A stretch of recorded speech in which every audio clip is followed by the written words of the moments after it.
Hello, everyone. Welcome to another episode of the Pondcast, which is our podcast. I'm embarrassed. I can speak. I'm here with everyone's good friends, Amanda and Steve, turtle experts to the max, ready to share their knowledge and their awesome personalities with us for at least the next hour. Maybe we'll push it a little more, make Steve a little uncomfortable. So I'd like to just jump right into it. We've got some really cool stuff that we wanted to talk about. You guys, I don't know if you're still jet lagged or not, but you recently came back from an exciting trip that you wanted to talk about. Would anyone like to do the honors and speak about that? Well, it was about a month ago, so I'm pretty sure the jet lag is gone. I guess I'm still recovering. I don't know about you. I returned on August 5th from the Turtle Survival Alliance. Well, I guess I'll use the full name.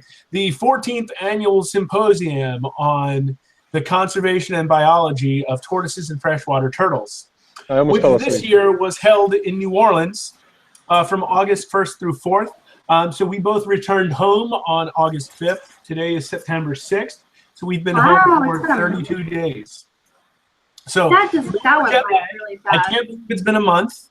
And I know we're all super excited for next year's conference, which should be another just awesome time of getting together, hanging out with some now new friends that will soon be old friends, and meeting more new friends, and just you know, to me, one of the coolest parts about the conference is that it gives everybody a chance to start working on some new collaborative ideas and creating new ways to help conserve and educate about turtles and tortoises.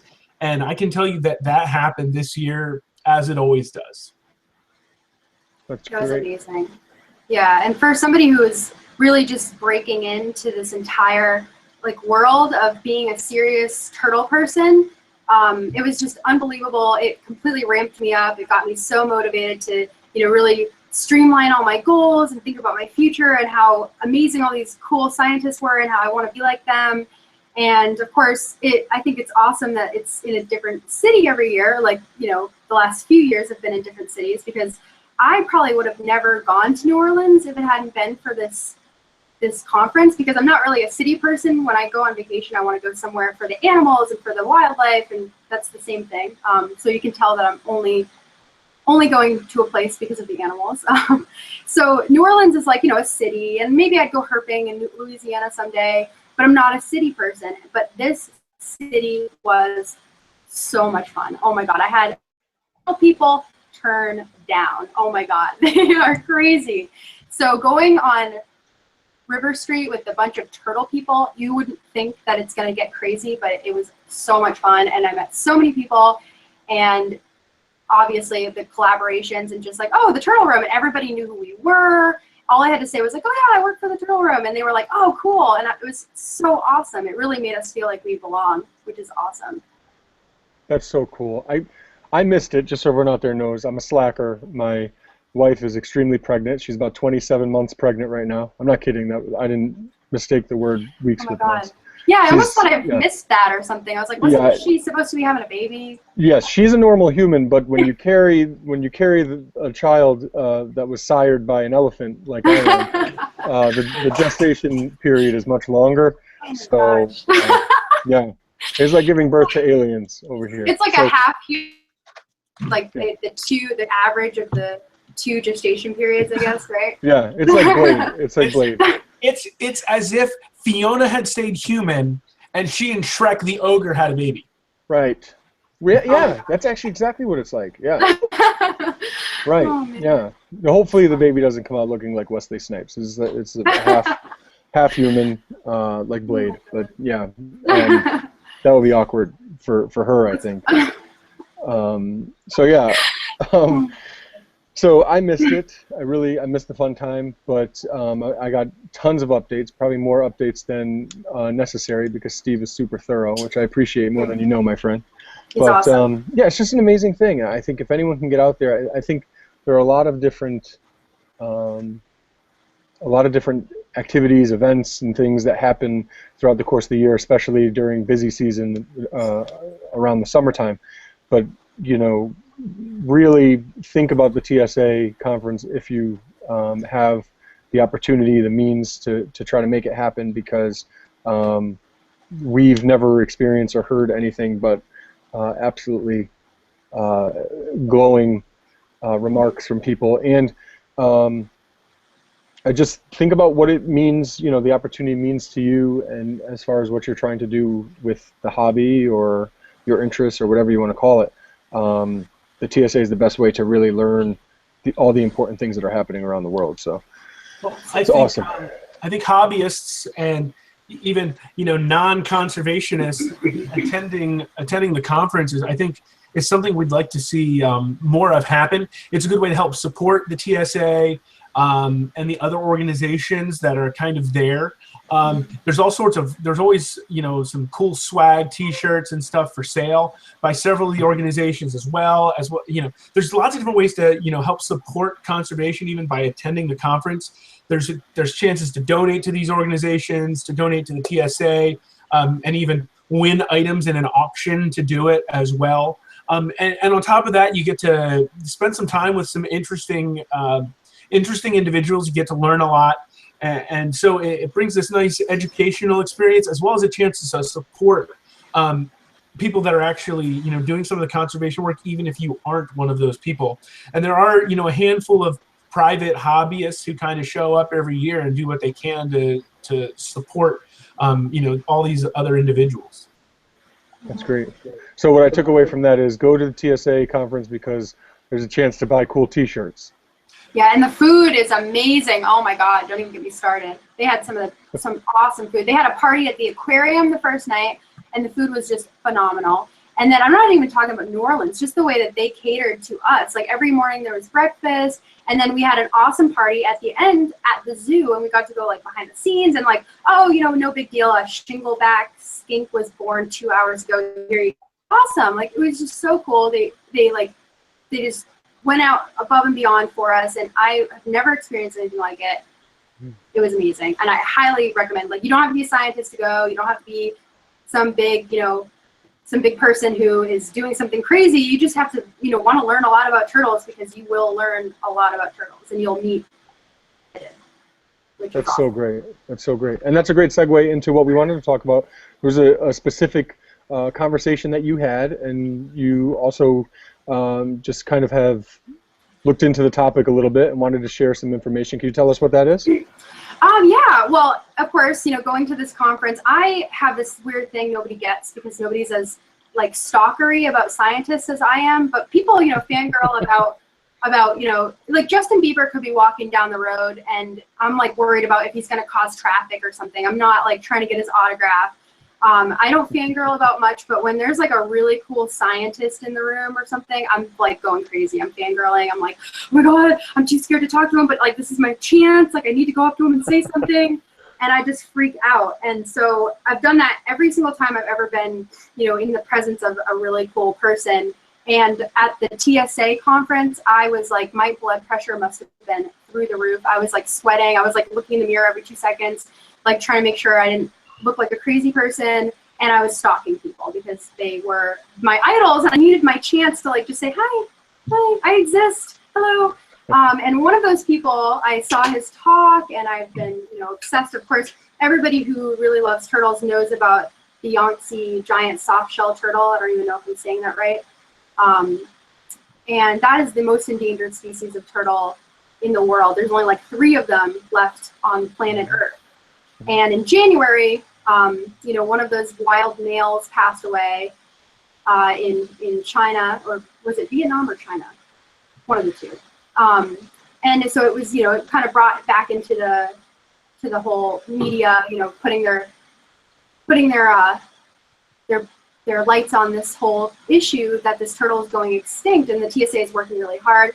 And the head veterinarian on this project, his name is Dr. Gerald Kuchling, and he is working on this project. And so he's always in all the articles and all the pictures. And of course, knowing as much as I did about this turtle, I knew about him. So I saw him and I'm like, oh my God, that's him. Oh my God, like freaking out. And I kind of like watched him for 2 days and was like, I'm not going to do it. I'm too scared. I can't do it. And there's an awesome picture. I just love this turtle. I don't know if it's the allure of the fact that it is so endangered or the fact that it is so unique and beautiful, but I just am obsessed with this turtle. I think it's so beautiful. If I had the opportunity to see it, I would do it in a heartbeat. I just love it so much. And so, of course, seeing this person, I'm like, I want to talk to you. And I never thought I would. I was like, I'm too scared. Nope, it's not going to happen. And finally, we went up to the hospitality suite, and he was there, and he was just kind of floating around, and I was hanging out with somebody else. I think they were from the Turtle Conservancy, and we just kind of like scooted over to him, and of course, like we had had a few drinks, so we were like feeling brave, and we just started talking to him, and he was so cool and so down to earth. He's from Austria, and he lives in like Perth, Australia. And he was telling me about like kind of his feelings about working with this turtle, and it just, I don't really know why I hadn't thought of it before as being the symbol that it is for turtle conservation. Because if you think about it, I mean, we're like really in this dire situation where the 3 turtles that they have are there's 3 of them. There's 1 female and 2 males, and they only think that 1 is a male because 1 is out in the wild. And so there's 2 in human care or captivity in zoos in China, and they're old, and they are, they've gone through so much just to get the 2 together.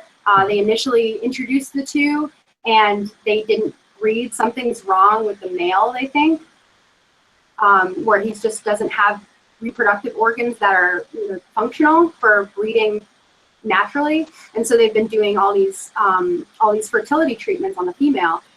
And every year, they unfortunately have to say, it didn't work. And they're still trying to figure out exactly what's going on. And that's, of course, Dr. Kuchling's headache. He's just every year having to try to figure out something new. And he kind of just said, like, well, how did we get here? Like, we had all this time to prepare for this. And now we're scrambling. Well, I think one of the reasons why, some way the Rafetus might be one of those icons for turtle conservation, kind of like Lonesome George was, is at the same time you're trying to, save the species from the brink.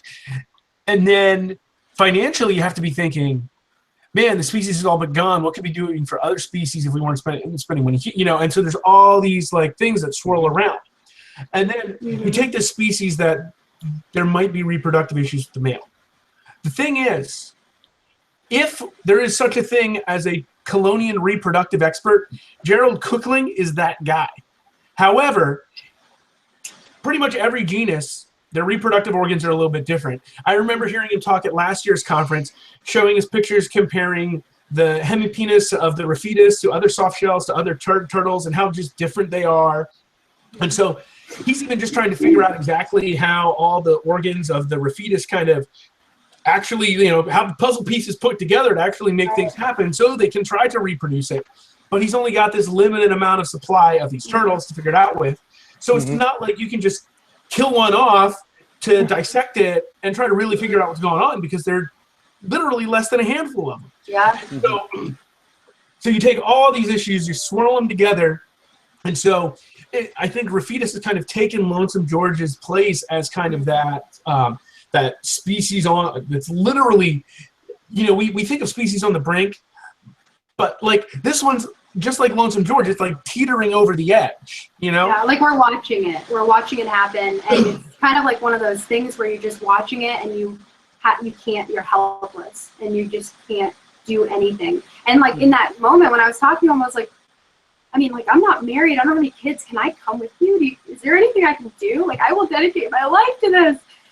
And it just made me feel such a sense of urgency, like, oh my God, this is just happening right before our very eyes. And it's so humbling when you really think about it. Like, we're going to watch a major species go extinct in our lifetime, and that's it. And we watched the Pinta Island tortoise, and I was thinking about that too. And I'm like, gosh, like, where were we when there was 3 Pinta Island tortoises left, or when there was 5? Like, where were we? And so he was kind of saying some of the same things, like, even just the recent death of that male in January kickstarted, an even greater sense of urgency. Like, okay, yeah, we're really, really going to lose this species. But he was kind of almost cynical in the way, because of course he's just, over it. And he was just kind of saying, like, we had so much time, and now we're at the end, and here we are scrambling when we, 10 years ago, 20 years ago, we could have done so much more. And it got me thinking about, how we always think about, oh gosh, the Burmese star tortoise is almost pretty much extinct in the wild, but we have all of these ones in human care, so, it doesn't even matter. But like, it's still so important that we've done that, and that we're doing that, and that, the things that we do, we can't let them become so complacent, because they could have, any of those species that we are working with and that we're being successful with could have very well been a species that we saw go extinct. And it's great. It makes me think about how a lot of the time when we're talking about a lot of the species that we keep here at the Turtle Room, and they're a common species, they're not endangered, or maybe they're just threatened. We talk about, Steve says it all the time, we keep common species common.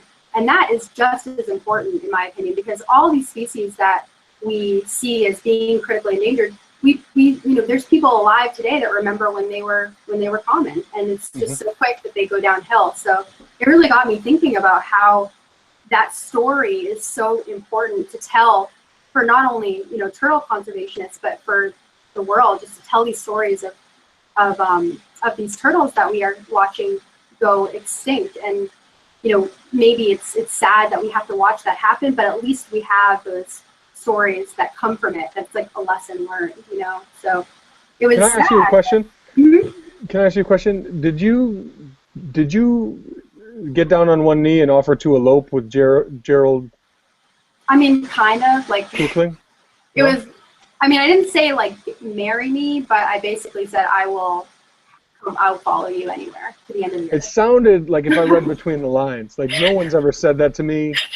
But I don't think I'm attractive enough for anyone to have ever said that to me. But I think if they did, I would read between the lines. I'm just saying. I know. I'm kind of hurt that he didn't. I mean, he kind of.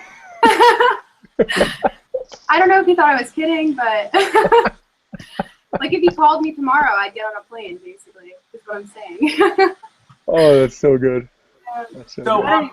If you want to read more, by the way, on Rafetus and this process, I would suggest heading over to the TSA's blog, and you're going to have to search around a little bit because of the way the interface is, but or you could Google turtle survival and then Rafetus blog, and you'll probably be able to find them. But there's several posts specifically about the Rafetus stuff over the past couple years, and so you can read all about the various different efforts they've made, from artificially inseminating via a turkey baster to doing surgical artificial insemination and all sorts of other, different techniques that Gerald's tried to come up with to make something good happen.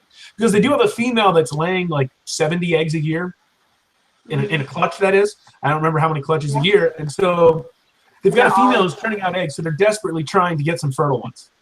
And topics.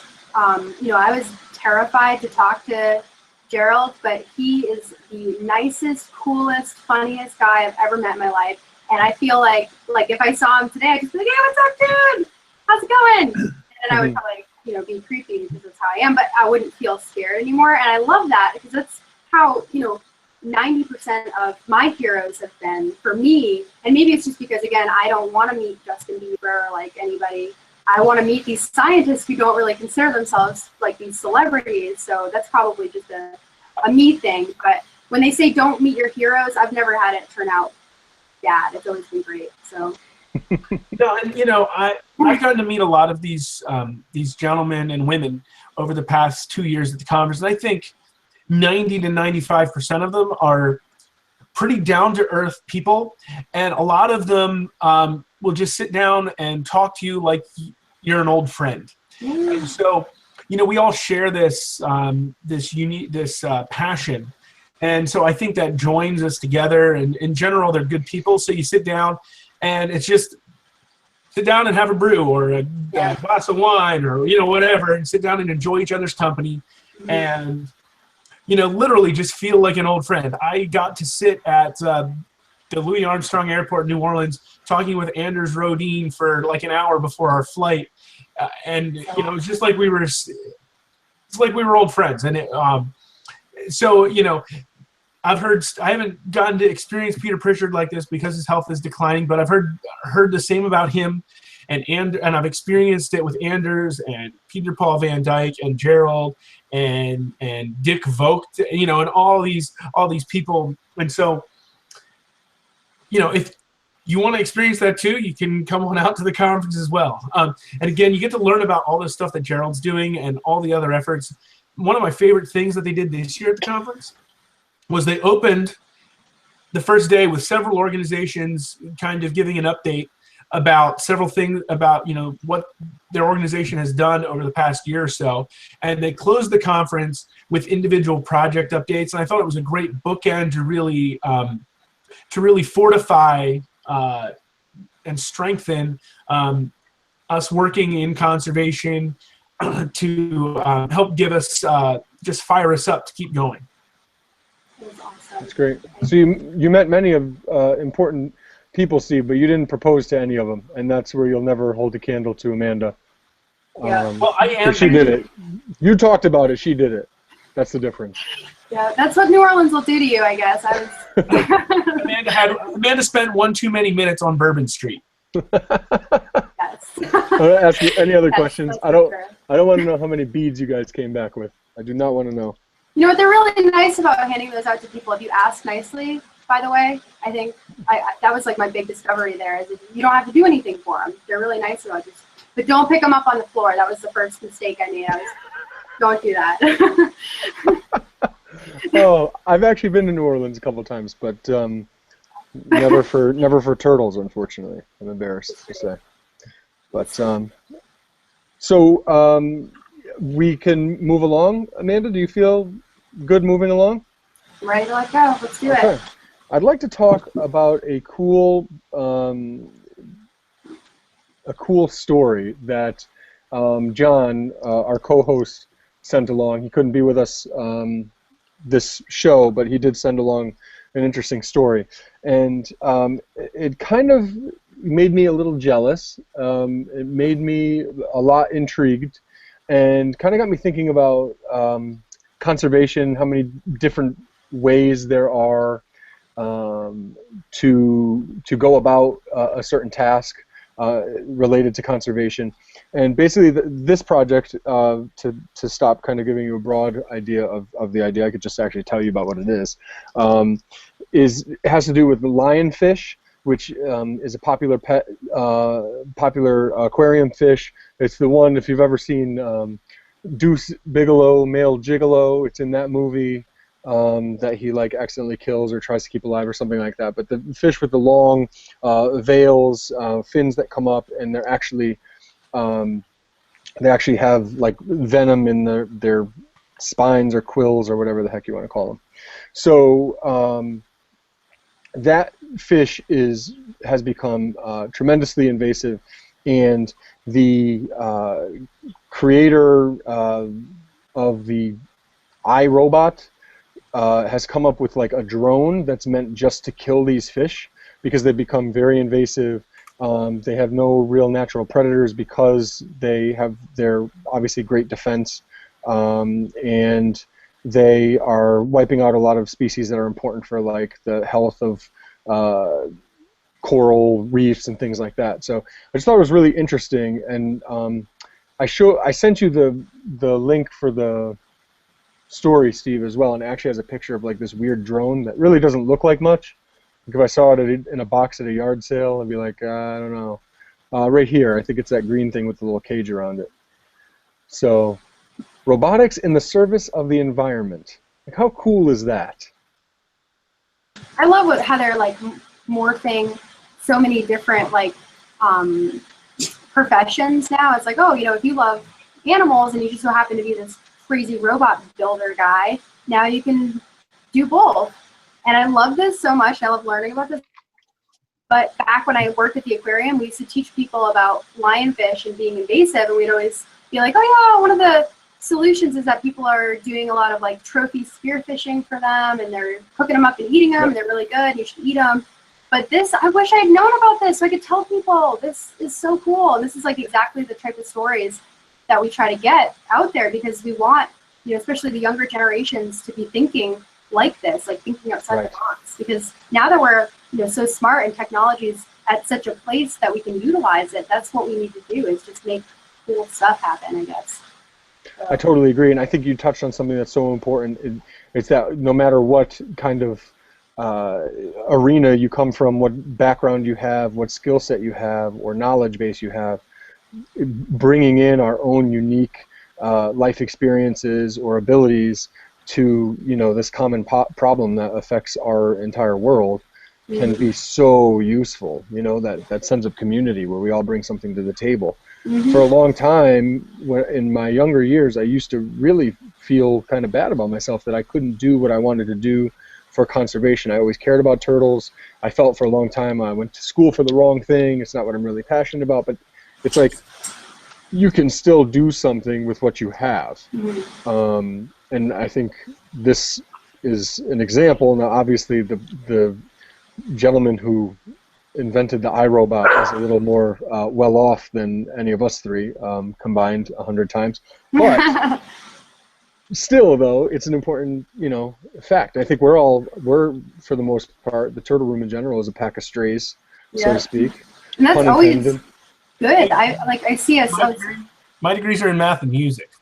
That was pun intended when I said pack of strays, because there was a dog bark. I don't know if anyone else caught that. No, I didn't hear that. I just want to make sure. So I just don't hear it anymore because it happens all the time. That's okay. That's okay. It's not as bad as my dog's barking. That's why I give them anesthesia before I go on Pondcast. I thought you were going to say bones, but that's anesthesia. No, anesthesia. Yeah. That works.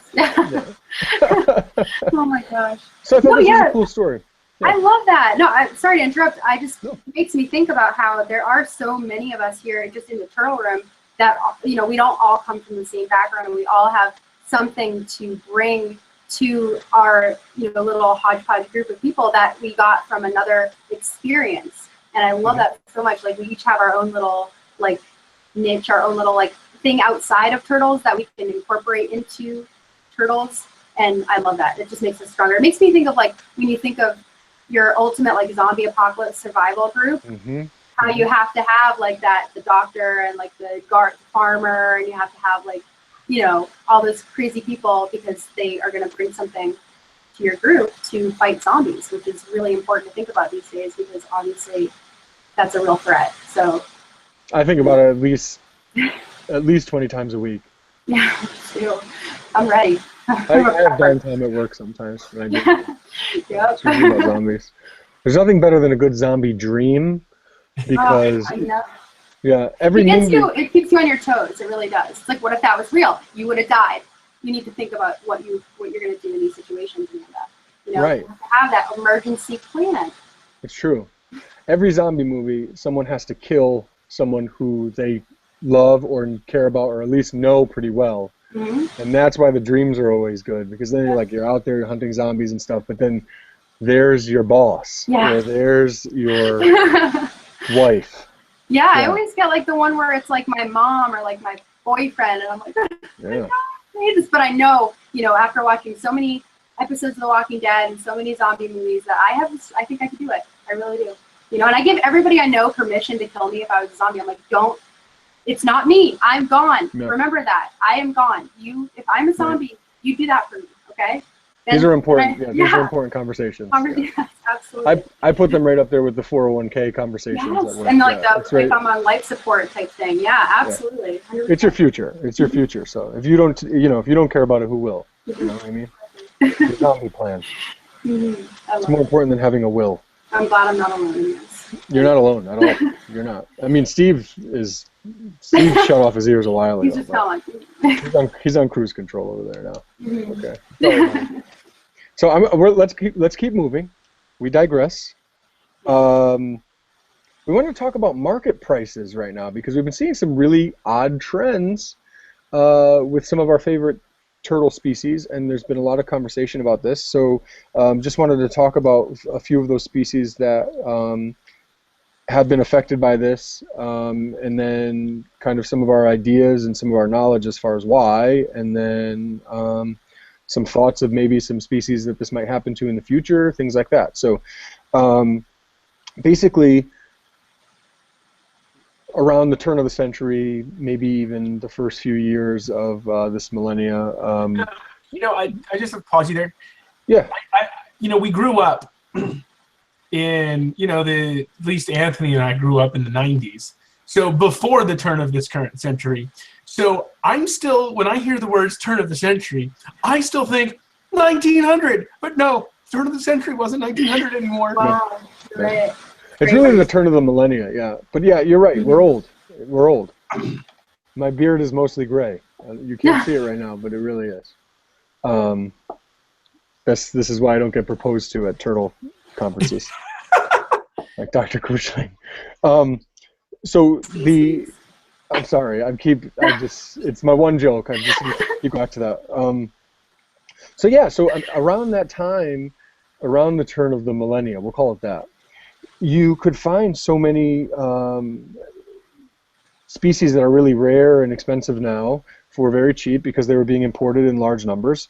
And naturally, over the course of the last 10, 15, even 20 years, a lot of prices of animals have gone up quite a bit. Where there's, I wrote in my book, where Geoemyda spangleri, the black-breasted leaf turtle, which is very popular, always been pretty popular, but is very popular now and sought after, and usually sells out the second they hit the market, were being sold for $11.50 for adults. And now you're looking at least $1,000, probably more.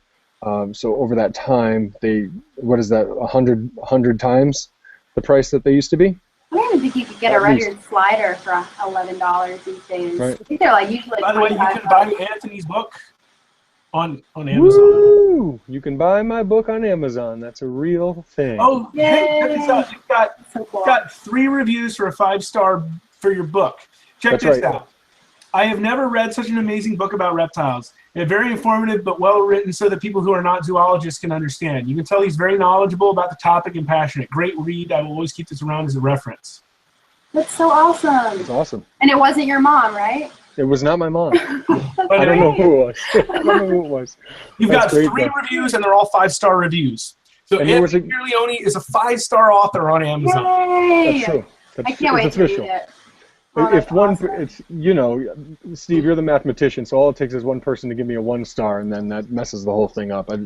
I don't have the critical mass yet to keep it going, but yeah. So some, a lot of these species, the price has skyrocketed, but for the most part, and then I don't know, maybe inflation or just popularity plus more and more people every year getting on the World Wide Web, which is now over 25 years old, right?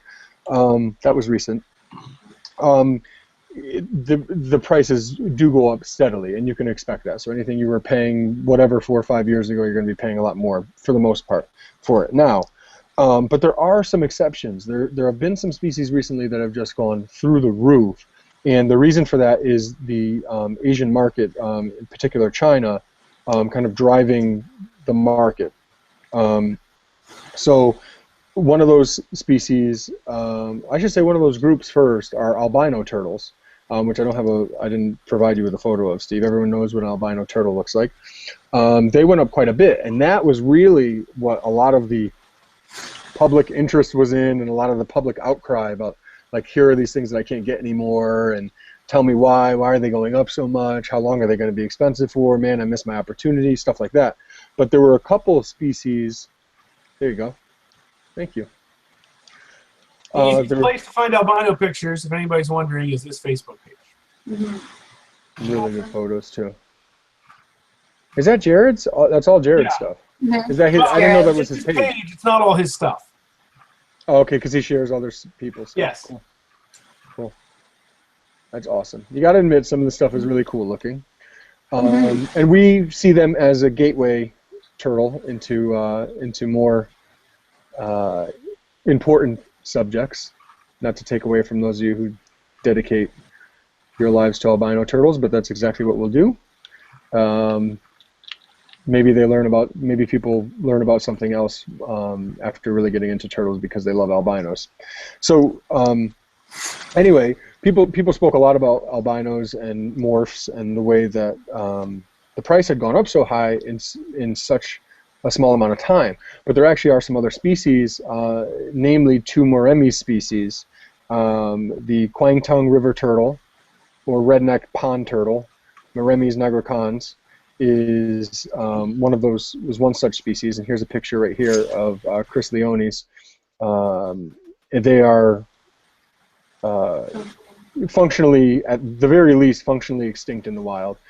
Really, any adult specimens that came into the pet trade were not known to science. I think they went something like 80 years without having a specimen found in the wild by a scientist. So they are so super rare, and really a cool species. And there's a lot. See, what's really unfortunate is they were basically taken out of the wild so much that people don't even know. We don't really know what type of variation there may have been. It's all just based on market specimens. Then you're speculating where each specimen that makes it to the market came from originally. And there are macrocephalic kwangtungs as well. Dumb heads is what they're called, where the females have huge heads, probably used for like crushing crustaceans, things like that, mollusks. That are part of their diet. So really, really cool turtle that all of a sudden just went through the roof as far as prices go, where you couldn't sell them for $40 a piece for your hatchlings, and all of a sudden 5 years later, 8 years later, they're $2,500 a piece, and that basically went up 10 times instantly because of the Asian market. The other Moremi species is Moremis anamensis, which we've spoken about here before, and that is the Vietnamese pond turtle. There it is. And a really cool species. No one ever really seemed to want them. I myself was at Hamburg Reptile Show, and they were $35. I'm like, I'll get them some other time. And then next thing you know, they were like $600, $700, $800 for a hatchling, almost overnight. So really interesting. This kind of went under the radar because these weren't on a lot of people's radar the way that morphs are, but an interesting thing to notice as well. And then there is one recently. Have you guys noticed any other species that have really gone through the roof, like in the last year or anything like that? Maybe a little bit for hingebacks, like a little tiny bit, because like I know they used to be like $25 and stuff, and now I see them for like 100, 120 here and there. And that's actually making me kind of watch them a little bit. I'm like, I've always kind of wanted to get some, but I've always been a little hesitant, and I think I just want to go for it at some point because I do see them slowly going up a little. You know, I don't watch the market quite like you do, so. Yeah, I do. I really do. I know a lot of people do. I'm probably the least, for someone who's obsessed with the market, I'm probably the least fanatical about it, if that makes sense. Like, I'm not a big fan of the market at all. It angers me, and I think that's why I watch it. So maybe like Howard Stern or Rush Limbaugh or something. Someone, you either love them or you hate them. That's how the market is for me. I kind of can't stop watching because I hate it.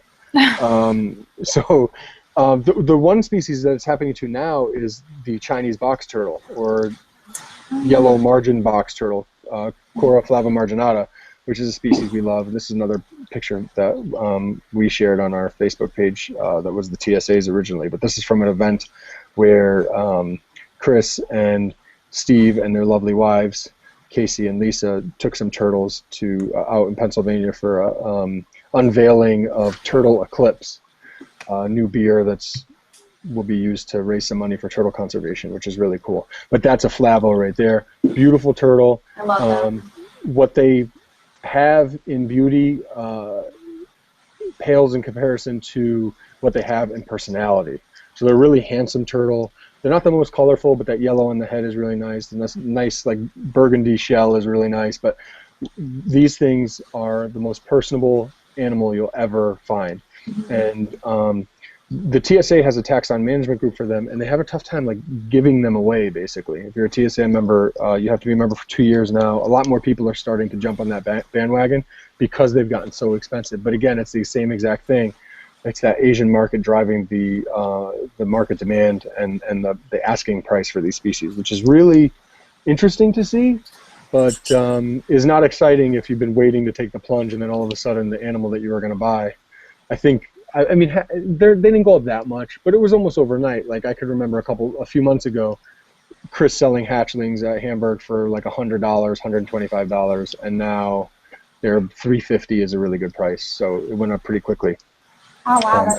Like I still remember when they were 125, and I'm over here sitting here thinking like, how much have they gone up? Like that was wow. Yeah, it was really quick. Yeah, and the adults are a lot right now too, like a real lot. Like for an adult male, like $2,000, that sort of thing. And larger groups, basically if they're juveniles, then the asking price gets pretty substantial. If they're at least juveniles, or forget about it if they're adults. So, just something interesting that I wanted to bring up, because I think and it's so funny because I had contacted you guys and let you know that I wanted to talk about this.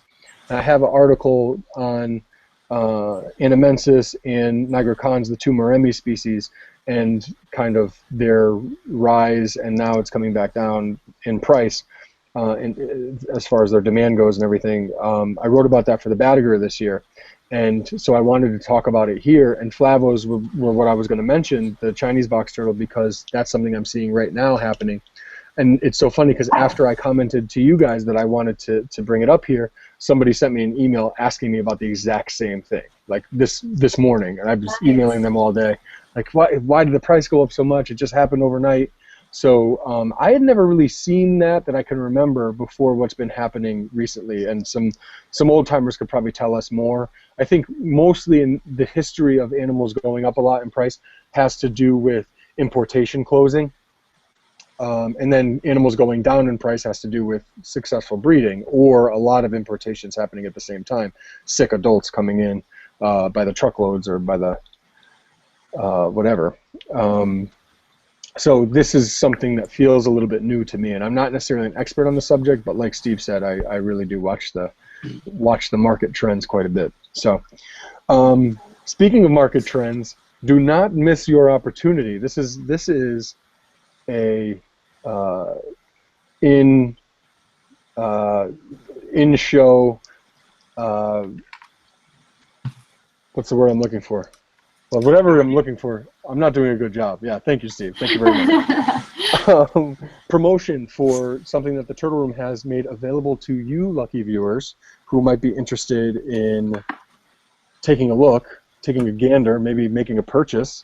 We have posters of the entire group, the entire genus of North American box turtles. Accurate. We don't have posters of the entire genus because we've got a couple. I'm embarrassed. Not the entire genus. It's hard to make a poster of an animal that you don't have. So we do have a collage poster of 8 of the subspecies of Terrapene, or terrapene, depending on which pronunciation you prefer, with another variation thrown in there. And then we have individual posters available of the Eastern box turtle, the Florida box turtle, the Gulf Coast box turtle, the Mexican box turtle, the three-toed box turtle, the Yucatan box turtle, the Coahuilan box turtle, and the desert box turtle. They're so beautiful. Then you can buy a set of all 8 individual posters as well. And like always, essentially anything we sell, the proceeds basically go to help support the Turtle Room's continued existence, i.e. all the resources on the website, this Pondcast, our conservation projects, etc. All of our staff is currently volunteers, so because of that, every dollar goes towards the education or conservation. It's great. They're beautiful. And when I was just zoning out, I don't think I missed you saying that there will be like an informational paragraph on the back of each one that talks about the species. I did not say that, but there will be. There will be an informational paragraph on the back of each poster as well. Yeah, so you can actually, flip it over, get some information if you want. But they're really beautiful, handsome photos. They're so beautiful. And it's funny because you said terrapene or terrapene. I've never heard anybody say terrapene before. And I think that's hilarious. It just makes me think of like the pasta. But I was just going to say that. Yeah. I think I prefer it more now, hearing it now. I know. I kind of want to switch because I always say terrapene, but I'm like, terrapene. You don't get to look like this without eating some pasta. Again, it depends on which school of Latin you pick. Right. They could both be correct depending on whether you prefer the the anglicized Latin or the Northern Church Latin. The vowel sounds are what really changes between the two, so that's why there's pretty much 2 correct pronunciations of just about every name. There you go. The more you know. So all those years that I thought I had it wrong, maybe I had it right. Because I would hear one person say it, I'm like, oh my God, I almost said it wrong, but maybe I had it right. So. Yeah, the key is just to fake it till you make it. If you just say it confidently, and then if someone comes at you like, no one will make fun of you to your face. That's the real issue. Is that you could say it wrong. And they're just like, people aren't consistent with them. Some people use the anglicized version for one species and the Northern Church Latin version for another species, and it's just, you know, it's and no 2 people really say them all the same way. It is what it is. Right. We're not Latin scholars. No. I don't know about you, but I'm just kidding. I'm not. Yeah, come on, man. No, I've actually never taken a Latin class in my life, and everybody thinks I have just because I'm a reptile person, so I know all these Latin names, and like, you know, the average person doesn't. So they're like, oh my God, wow, you must have taken a Latin class. And I sometimes say yes. I'm like, yeah, I did, like 3 years, but I never have. So that's a fun fact. Secret is out. Yeah. He has a dead language. Self-taught. That's terrific. I was listening to NPR, and there's a professor who was, it's so good. He was speaking in ancient Greek, and it sounds a lot like Chinese. It was very interesting. Wow, that's so cool. They mentioned that. Yeah, because of like the up and down. I don't know what it's called, but I don't know. So he took all that time to learn a dead language for the heck of it, just so he could. Or so he could. It's too smart. I can't even learn. Like I've taken years of Spanish. And I still like can't even. Wow, that makes me rethink my life. Yeah, to learn a language that no one's ever taught you. That's pretty impressive. But I don't know. I feel at the same time, like with this Latin stuff, as it pertains to the naming of species, you could just fake it till you make it, say whatever you want, and just be like, yeah, well, you know. And then we're around it so much that like there are literally, well, okay. So take the Forsten's tortoise, right? There's Forsteni, which most people say. There's Forstenii because it's 2. Steve, you say Forstenii or something like that, right? That's 3 right there.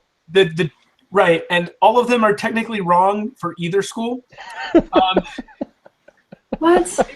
If we want to dig into the vowel sounds, we've had this conversation so many times. Yeah. The two correct vowel sounds for the second I, for all the scientific names that have the double I ending, the last I, in the anglicized Latin, it is that long I sound. In the Northern Church Latin, the long I sound is the E sound, so both of those are correct. The I that comes right before that, in both versions, is supposed to be the short I sound. So the 2 correct pronunciations, technically, are Forsteni or Forsteni. Do you happen to know ancient Greece? Do you know? No, I do not know Greek. Why do you know this? I spent some time studying just for the fun of it. Yeah, okay. Yeah, just for the fun of it. There are 4. Nothing better to do, I guess. There are 4 basic Latin pronunciations, and there are 2 that are basically accepted and still used. I learned a long time ago. You're making a basketball team, find people better than you, taller than you. You're making a podcast team, find someone smarter than you. Yes, settle down and start a podcast franchise. Mm-hmm. Yep, and just ride the coattails. It's obvious who's the smarter one here. Yeah. Yeah. So anyway, so moving on, I wanted to say something else interesting. So 2 days ago on Facebook, I had no idea, it seems like just yesterday, but Steve Irwin passed away 10 years ago. 2 days ago was the 10-year anniversary is what I'm trying to say. I'm embarrassed. I'm not even speaking Latin. There's no excuse. So a pretty somber reminder of how old we are, and how fast time passes. And then also kind of a cool moment to reflect on how awesome he was and how much I need to buy shorter khaki shorts. Yeah, same here even. I mean, Yeah. I'm a girl and he's always got me beat. Gosh. Yeah, I agree. Wow. I agree. And I think of him every time I go out in the field because I'm always the only one that wears shorts, like through the sawgrass and prickers. And that is not true. So, yeah.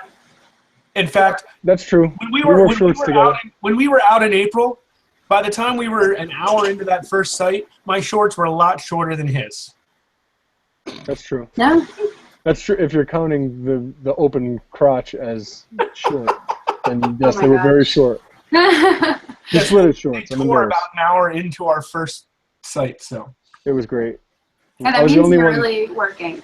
I was the right? only one that didn't have a wardrobe malfunction. Jordan fell down because of his shoes, and fell like head underwater in the river. Eric had like sores from his waders rubbing, and Steve ripped his shorts. I was the only one that was fine. Hiking boots and shorts. Didn't something happen to your car though? Yeah, I ran over a There you rock. go. I'm embarrassed. So, Thank you. nobody made it out unscathed, I guess, that day. Thanks for the reminder. Don't even get me started about Steve Irwin though, because like gosh, that day of course I made this huge thing, and I mean, as far as like, you know, for me just being reptiles in general, like I was a weird kid. I'm not kidding. Everybody's like, oh yeah, I like the animals as a kid. No, I was that girl that was barking on the soccer field chasing the ball because I'd rather pretend I was a dog. And like I was just always alone. I was always like counting bugs. I was always pretending I was an animal. I never wanted to play like, you know, house or, you know, Barbies or anything like that. It was all animals all the time. And I felt like a complete loser. I was always out in the pond in my backyard. And so when I started watching, you know, the Crocodile Hunter and Steve Irwin on TV, I was like, oh my God, that's an adult doing that. He's jumping around and he's an adult and he's talking funny and he lives in the TV and he's the best person I've ever seen in my life. And like, I get to do this. You know, this is my absolute, like, I don't have to be like a pet store keeper. Like I get to be like this guy. And he was just so profoundly significant in my life growing up because, you know, if anything else, he taught me that I was not completely weird. I mean, I'm a weird person, but like not completely, you know, something wrong with me, but also that my passion and what I loved was important and was, you know, significant and something that I should be proud of and should scream about and jump up and down. And so he was just kind of that person that, you know, made me so proud to be this crazy weird animal girl that didn't have any friends.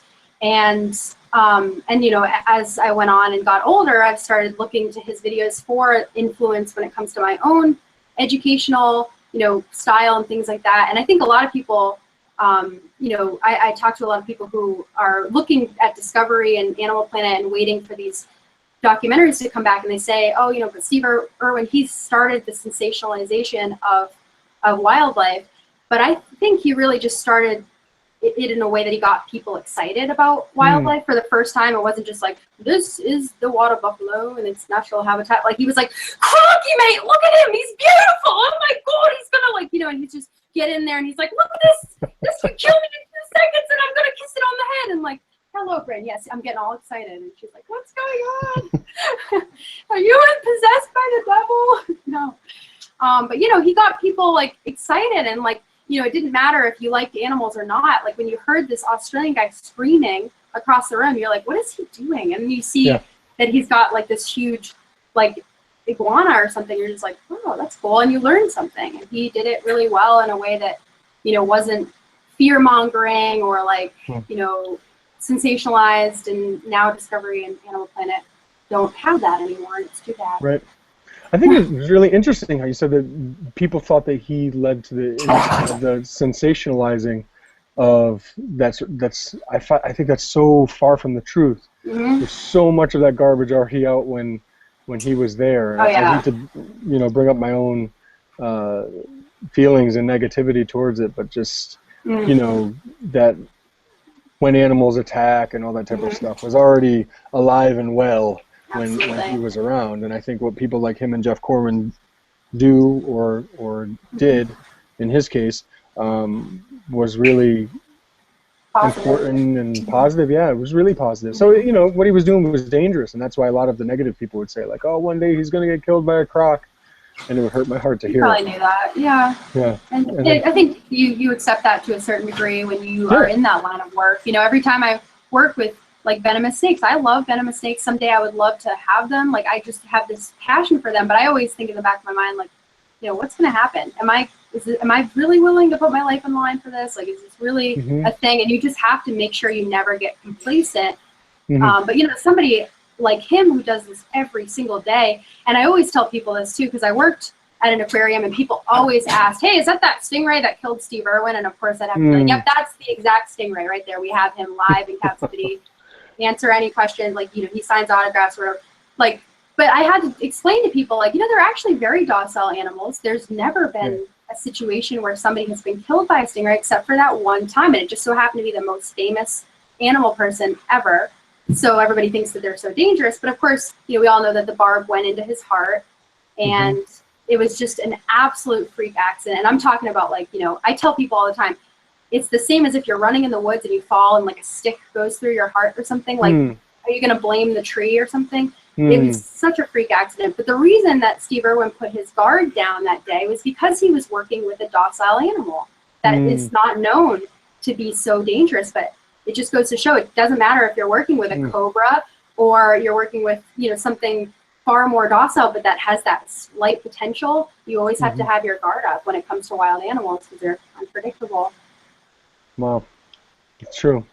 That's why I'm always careful when I handle my painted turtles. Right? Gosh. I was just gonna say, us turtle people, we learned a thing or two from that. I'd rather die but at the hands of an angry turtle than live having not lived among turtles. There you go. I know. I love that. I know. Whenever people say, oh, turtles, like, you're playing it safe, I actually have a really cool scar. You probably can't see it. It's like these 3 lines right here, and it's from a snapping turtle. And I always say, look at this. This is from a turtle, and it's awesome. So. That's so awesome. I get ripped to shreds when I catch snappers, but I don't have any scars. They always go away after like a month. I know, that's from starving. You know, it was his back legs, too. Everybody's like, did he bite you? Yeah. I'm like, yeah. But, like, it was just the back legs. Remember the story from Eric, Steve, when we were out herping with Eric Muncher from North American Freshwater Turtle Research Group? He was telling us that a time that he was showing off a large Florida snapping turtle to a bunch of kind of big wigs that were in town for the TSA conference, and in front of everybody, he accidentally got himself bit on the hand, and it broke his thumb in front of everybody, and he had to like play it off, but he said it was like the most painful thing he's ever experienced in his entire life. That's bad. Oh, I didn't think I knew anybody, like an actual turtle, you know, person, like poking it with a stick that has suffered a big injury. Ow. You know, Eric, actually, we had a Chinese soft shell out in Pittsburgh for the Turtles and Beer event, and Eric, he hadn't handled one before, and he loves soft shells. So this thing's vicious. And they are really, like, you know, yay big or whatever. So he picked it up, and the thing's yanking its neck around to bite Eric. Got him a little bit. Didn't really bleed much, but he's like, man, that thing's aggressive, you know. So soft shells are so Eric mean. just can't resist getting bit by a soft shell. So oh, they're so mean. Some battle scars I want to talk about.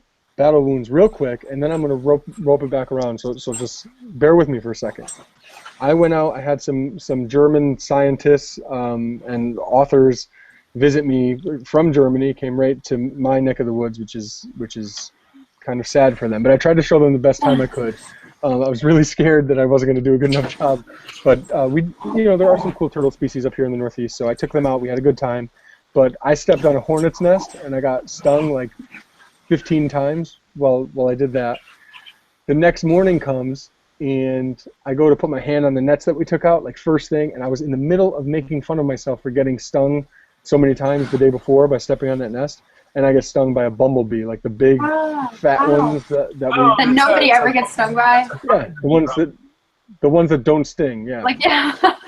Oh my God. I thought they couldn't sting. I still have to do a lot of research on that. So that happened, and then we had one member of our party get bit by a snake, and also a leech that was draining all his blood. It was terrific. It was a really, really good trip. But one thing that was interesting. One thing that was interesting about that trip was that we actually did talk about Steve Irwin, and I didn't know that his 10-year anniversary was coming up. But I just find it interesting to see what, you know, people from across the world think about our icons or our, you know, things that are kind of important to us, or things that just might be different. So we talk about food, and we talk about all sorts of things. But Steve Irwin came up, and they said that they never really were too into him because when they showed them in Germany, it was with dubbed German voice over his. Oh. And I thought it was so interesting because that right there is a microcosm. It took away everything. Exactly. It's a microcosm of what was so special about him and why he was so popular and important to us and so many, because of how charismatic he was, because of the way he spoke, because of the passion behind his voice and behind his eyes. You can see it, and to have that dubbed voice over it really takes away from it. Yeah, exactly. So I think that's why we have such a connection.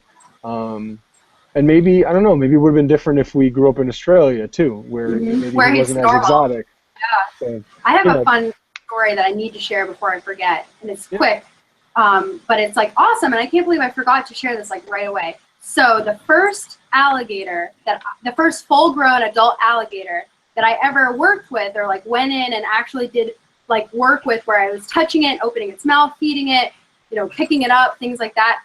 Steve Irwin touched and worked with that alligator, the exact same alligator. I'm not kidding you. This alligator's name is Wally, and it lives at New England Reptile Distributors. And Steve Irwin came and he needed an alligator because he was in like Times Square doing this thing in Times Square, and he needed an alligator to like walk down Times Square. And it just so happened that Nerd was like, oh, well, we have a cool alligator you can use. And they brought Wally out, and he used Wally, and he like hugged her, and he like used her and touched her and handled her. And that was the first alligator that I handled, which I think is kind of a sign. It's kind of freaky, but I'm not gonna, you know, jinx it or anything. But I think it was, you know, kind of good luck or whatever. But I think that's kind of like the closest I'm ever going to get to meeting him, unfortunately, because, well, you know, it's definitely the closest. But it's still something, and I love it, and I love telling that story. That's so cool. That's really cool. Yeah, I love it. Well, I thought it'd be a cool thing to reflect on. I think, you know, it's only the 10th anniversary of one of the most horrific things to happen to a reptile fanatics, you know, hero like that. So that sort of thing is once in a lifetime, that sort of tragedy and that sort of story. So I think just definitely deserved our time and attention and efforts. So I wanted to talk about that. So thank you guys for allowing us to do that. Some of these pictures are great. I've never seen any of those. I know, me neither. I love them. That's really cool. They're so great. So, anywho, the next Pondcast will be on October 3rd. So make sure to tune in for that. It'll be a Halloween-themed Pondcast, and we're all going to carve our own jack-o'-lanterns, turtle-themed jack-o'-lanterns, and we're going to show them off and have the viewers. I'm just kidding. Oh, I'm like, oh, here. Okay. It is October. Good luck with that. I'm going to win. I I'm was going to have actually the only thinking, one. I'm like, maybe I can do this if I start now. You have a hard time finding a pump. I'm very competitive. Yeah, I know, right? God. Oh my God! Yeah, so you should see your face. We'll be back to our normal Monday night. This is a Tuesday because of Labor Day, and we apologize for no podcast in August. That was we were at the Turtle Conference on that Monday. It's the first Monday, and then in July it was 4th of July, and Anthony was on vacation and some other things. So our plan is to get back to normal next month. Finally. Sounds good. Sounds real good. And tune in for the pumpkin carving contest. And listen, all of you guys watching at home or at your mom's house or wherever you're hanging out these days, Be sure to send us your thoughts as far as what we should cover for topics, what questions you might have, because we'd love to be able to carve out some time, pun intended, pumpkin joke, to actually, get what the content that you want onto the show and talk about some things that are important to you. Yeah, it'd be really cool to be able to do like a Q&A sometime, like to kind of compile some questions. So if anybody wants to send some in, maybe I'll ask on social media or something, try to get some. Right. You can also always email pondcast@theturtleroom.com. Yeah. Okay. There's an idea. Those go to Anthony and John. Although, I should set up Amanda to receive those forwarders as well. I can do that. Yeah. Cool. So let's do that. Let's do that. And try, we do get a lot of comments, but usually it's after the show's over. So we're just answering those on YouTube or on Facebook or on the various forums where we end up sharing the link to the show. So just, maybe a little more in advance if you want us to actually talk about it on the air. Because that is anything's a possibility. Yeah, anything is possible. I think Kevin Garnett said that in a more extreme and angry voice that I don't feel comfortable doing now. Even with turtle pumpkin carving, apparently, could be possible. That could be Probably possible. Not. I'll just have my wife So do it. messy. Yeah. She'll do it. Good idea. If I could share like baked goods with you, she'd bake something for like every podcast if I could. But obviously, we're across the country from each other. Give it like 10 more years, and I bet we'll have like little things where we could send each other cookies and stuff. Teleport. I can't wait. I'll die of obesity instantly. Oh, I know. Oh. My weight will rise as fast as the Flavo Marginata asking prices. Oh, full circle. Did you see it? It came back. We're going to end with that. Drop the mic. Oh, what was pen. that? That was my pen. Yeah. I'm embarrassed. All right, yeah. So for Amanda, Steve, and myself, Anthony, it's been a real pleasure, and we love to hear from you guys in the future, so please don't be strangers, and I hope you enjoyed this edition of the Pondcast. See you next time. Good night.